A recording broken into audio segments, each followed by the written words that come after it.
Bonjour, je suis en train de remonter un vilebrequin de 500 RG. J'ai oublié de filmer le début, mais bon, le début c'est je conserve l'axe avec la roue en une seule pièce. Je change pratiquement à chaque fois les masses intérieures. Il faut que j'y monte le spi et le roulement central avec le pion. Donc là en l'état, la masse que je vais monter, le spi NOC d'origine, ça n'existe pas des spi plus performants, il va très bien, et le roulement avec la rainure et le pion. Je ne monte pas l'origine, c'est trop cher, mais c'est du Koyo.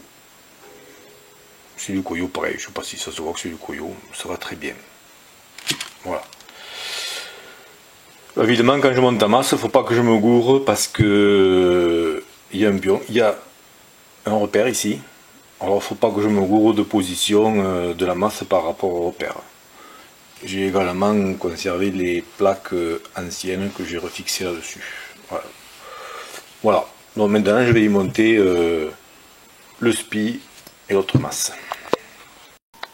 Bon, je vais monter le roulement. Hop. Que j'ai toujours graissé les assemblages. C'est toujours mieux. Voilà, ça passe pas.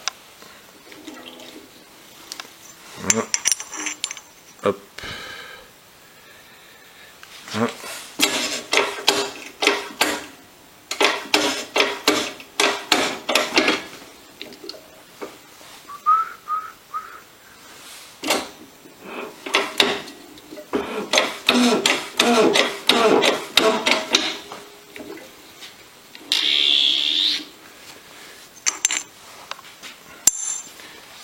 Et là je vais prendre la masse sur laquelle j'ai monté le spi, toujours avec la graisse aussi, j'ai mis à sec.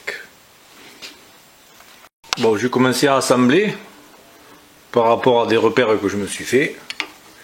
Maintenant je vais attraper le... Ouais, je pousse avec ça, j'ai fait une pièce spécialement pour ça, que ça porte ici au maximum pour être bien d'équerre de partout, pour bien pousser droit. Donc maintenant, je vais enfoncer ma masse à fond. Alors allons-y gaiement. Bon, là que j'ai un bon appui, je pousse avec la presse.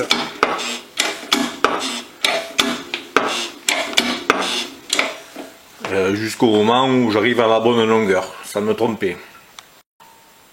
Bon, ben là j'ai la bonne longueur. Donc je sors mes cales, ben oui, j'ai mis les cales dessous parce que le faire au pif c'est pas possible, hein, parce que le vilebrequin ne va pas embuter. S'il avait embuté, ça serait plus facile. Et là qu'il est assemblé, comme je fais les deux en même temps, je vais faire l'autre aussi. Merde. Non mais faut pas croire que j'ai appuyé sur la roue comme ça, hein. Là ça marche pas, parce que l'effort est très important. Et je n'ai pas...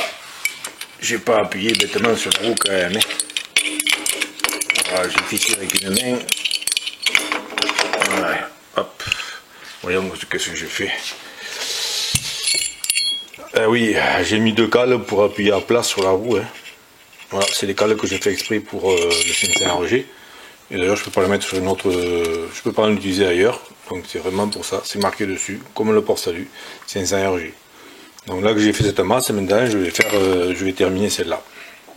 Celle-là. Là, il n'y a pas de masse. C'est celle-là. Bon, les deux masses sont assemblées. Maintenant, je vais monter le kit bielle. Alors, ici, il y a ce qu'on appelle un congé. Là. C'est pas un truc qui part en vacances, c'est un chanfrein dans un arrondi. Donc là, je suis obligé de monter des rondelles. C'est des rondelles qui ne guident pas la bielle. Donc la bielle sera guidée au niveau du piston. Et je mets une rondelle avec congé. Pareil, là, je pense qu'on peut le voir, qu'il y a un congé. Donc je la mets. Et non, pas à l'envers, parce qu'à l'envers, elle va boiter. Elle boite là. Il faut la monter à l'endroit. Là. Après, je prends un kit bielle Made in Japan. Il y a un L. Le L, ça veut dire long. Long, c'est une marque japonaise. Souvent dans les boîtes Prox, c'est des kit bielle longues qu'il y a. même je crois à chaque fois, là. Et après je mets l'autre rondelle qui n'a pas de congé parce que de l'autre côté il n'y a pas de congé. Voilà. Et je vais assembler les masses. Pareil de l'autre côté. Bon, là je viens d'assembler. J'ai pas donné un coup de marteau. Et il va falloir que je tape un peu à droite et un peu à gauche pour le redresser et continuer à l'assembler après. Je vais également tout de suite mettre de l'huile un peu dans les têtes de bielle et dans les roulements. Oh, je vais en avoir pour un petit. Bon, là que j'ai aligné à peu près, je vais pousser un peu plus. Il manque quelques millimètres, je vais pousser un peu plus avec un support bien meilleur pour m'assurer d'être d'équerre dans tous les sens. Voilà, j'ai presque fini. Donc j'ai un vilebrequin qui est bon. Je vais attraper l'autre pour voir. Hop.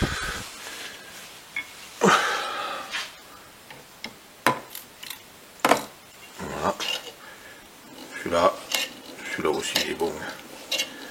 Je vais monter le roulement et je vais voir ce que ça donne. Bon, j'ai fini. Ça tourne rond. Ici, il y a moins de 1. Moins de 1. 1 à peu près.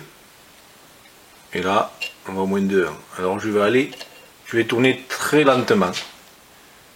Je tourne lentement. On va s'apercevoir que l'aiguille va dévier toujours au même endroit. C'est même pas du fourron, hein. Ça peut être du défaut d'usinage ou des petites saletés qu'il y a dans les roulements.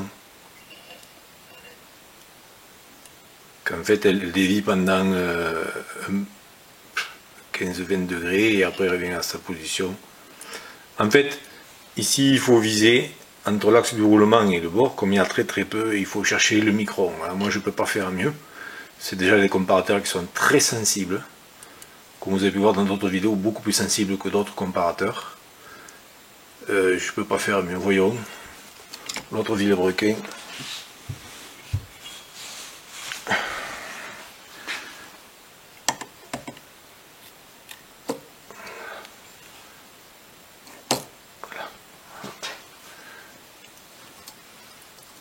Pareil. Pratiquement rien là. Moins d'un centième et encore c'est des sauts. Là, 2 ou 3 microns. Alors, on dirait qu'un peu plus d'un micron. Un peu plus d'un centième. Et là, 2 ou 3 microns aussi. Voilà. C'est très bien. Hein. C'est même parfait. Je vous dis au prochain vilebrequin.